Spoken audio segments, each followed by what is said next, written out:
Assalamualaikum warahmatullahi wabarakatuh. Alhamdulillahi wa kafa. Wassalatu wassalamu ala nabiyil mustafa wa ala alihi wa ashabihi ahli sidqi wal wafa amma ba'd. Para pemirsa, S.K. Trimurti, seorang tokoh pergerakan Indonesia, istri dari Sayuti Melik, penulis, pengetik naskah teks proklamasi. Beliau bercerita bahwa pada tahun 1946,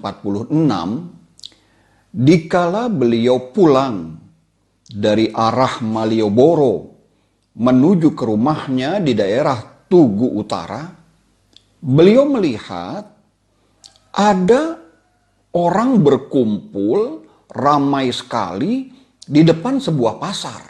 Beliau tertarik, beliau datangi, dan beliau terkejut karena ada seorang ibu pedagang beras yang jatuh pingsan di depan pasar. Yang menariknya adalah bukan pingsannya, tapi sebab beliau pingsan. Singkat cerita, si ibu pedagang beras itu akan berangkat ke pasar dengan jalan menyetop sebuah jeep.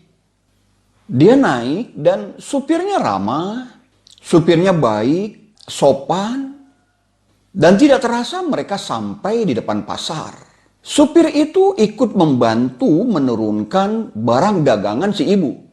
Tetapi sewaktu si ibu akan membayarnya, supir itu menolak. Berkali-kali menolak.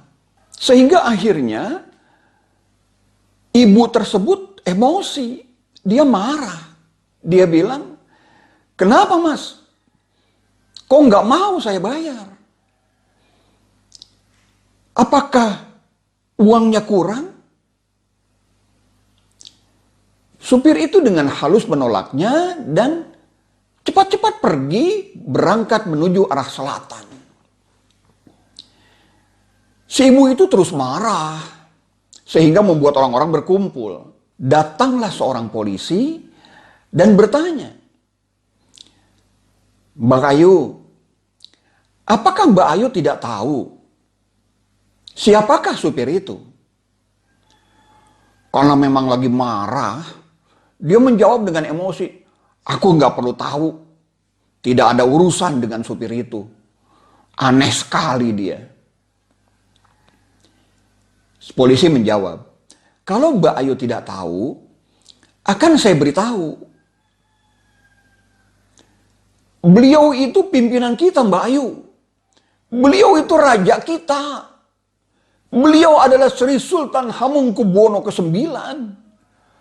Kaget itu si ibu dan jatuh pingsan. Para pemirsa, dalam kasus lain, kita tentu mengenal wakil presiden kita, Muhammad Hatta. Konon beliau itu berasal dari keluarga mampu. Beliau dari keluarga yang berkecukupan. Dan beliau kuliah di negeri Belanda. Tapi sewaktu beliau wafat, keluarga dan masyarakat yang mengetahui itu, mereka sedih sekali. Karena di kantong baju beliau ditemukan secari kertas yang bertuliskan sepatu Bellini. Rupanya beliau itu sudah lama sekali ingin membeli sepatu Bellini, tapi tidak terbeli. Kalau melihat penghasilan beliau sebagai seorang wakil presiden, sebagai keturunan orang yang mampu, rasanya beliau bisa beli sepatu Bellini. Tapi selalu beliau tunda. Karena uangnya beliau berikan buat rakyat. Keinginan beliau membeli sepatu Bellini akhirnya hanya sebuah mimpi. Karena beliau keburu dipanggil oleh Allah Subhanahu wa Ta'ala. Para pemirsa, itulah profil tokoh-tokoh kita. Akan sangat banyak kalau kita bahas satu persatu. Dan mereka meneladani Rasul mereka, Nabi besar kita, Nabi Muhammad Sallallahu Alaihi Wasallam. Dan mereka mengikuti jejak para sahabat. Kita tahu betapa luar biasanya Umar ibn Khattab radhiyallahu an dalam mencintai, membela, mengayomi rakyatnya. Tentu saja Sri Sultan Hamengkubuwono ke-9, Bung Hatta dan lainnya sebagai seorang manusia biasa pastilah banyak sekali memiliki kekurangan.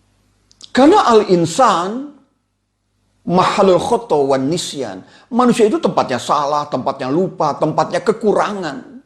Tetapi ada sisi-sisi positif dalam kehidupan mereka yang bisa kita ambil. Para pemirsa, inilah pilar yang kedua di dalam membangun bangsa berdasarkan insya Allah hadis sahih riwayat Imam Bukhari, di mana dijelaskan salah satu ada 3 golongan orang la yanzurullahu ilaihim yaumil qiyamah, yang Allah tidak akan melihatnya pada hari kiamat, wala yuzakkihim, tidak dibersihkan dia. Bahkan yang mengerikan adalah walahum azabun alim, bagi mereka disediakan azab yang pedih. Kita telah membahas pembahasan yang pertama. Dan ini yang kedua, yaitu lanjutan hadis tadi, rajulun. Seseorang bai'a imaman, dia membaiat, memilih pemimpin, la yubayi'ahu illa lidunya. Dia tidak memilih pemimpin itu kecuali karena untuk mendapatkan dunia. Dia tidak sadar tangannya yang kelak akan bersaksi sebagaimana ayat Al-Quran yang sering dia baca, di mana kebiasaan besar orang-orang Islam Indonesia membaca surat Yasin di hari Jumat, di malam Jumat.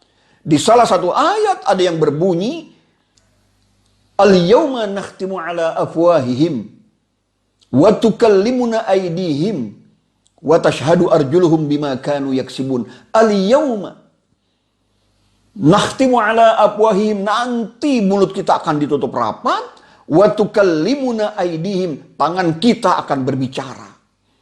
Sadarkah kita jika kita memilih pemimpin yang tidak benar, memilih pemimpin yang tidak beriman, memilih pemimpin yang tidak mencintai rakyat, hanya mencintai dirinya, keluarganya.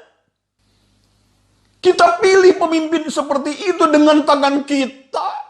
Sadarkah kita bahwa tangan kita kelak akan bersaksi bahwa kezoliman-kezoliman yang dilakukan oleh pemimpin itu, yang membuat rakyat sengsara, itu gara-gara tangan kita. Sadarkah kita bahwa dunia yang kita dapatkan hanya sedikit? Tidak berarti dengan akhirat kita, di mana kita nanti akan hidup selamanya. Di sana orang-orang tua kita sedang menunggu. Di sana keluarga besar kita sedang menanti. Di sana sahabat-sahabat kita yang baik sedang mengharapkan kedatangan kita untuk berkumpul bersama mereka di dalam surga. Inilah pilar yang kedua di dalam membangun bangsa, yaitu seseorang memilih pemimpin karena ingin mengharapkan dunia. Kelak dia akan menyesal dikala bertemu dengan Allah Subhanahu wa Ta'ala, karena salah satu ancamannya adalah telah disediakan bagi dia walahum azabun alim, azab yang pedih. Semoga ini memberikan manfaat, semoga bisa kita amalkan, dan insya Allah kita akan bahas pilar yang ketiga, Subhanakallahumma wa bihamdika asyhadu an la ilaha illa anta astaghfiruka wa atubu ilaik. Assalamualaikum warahmatullahi wabarakatuh.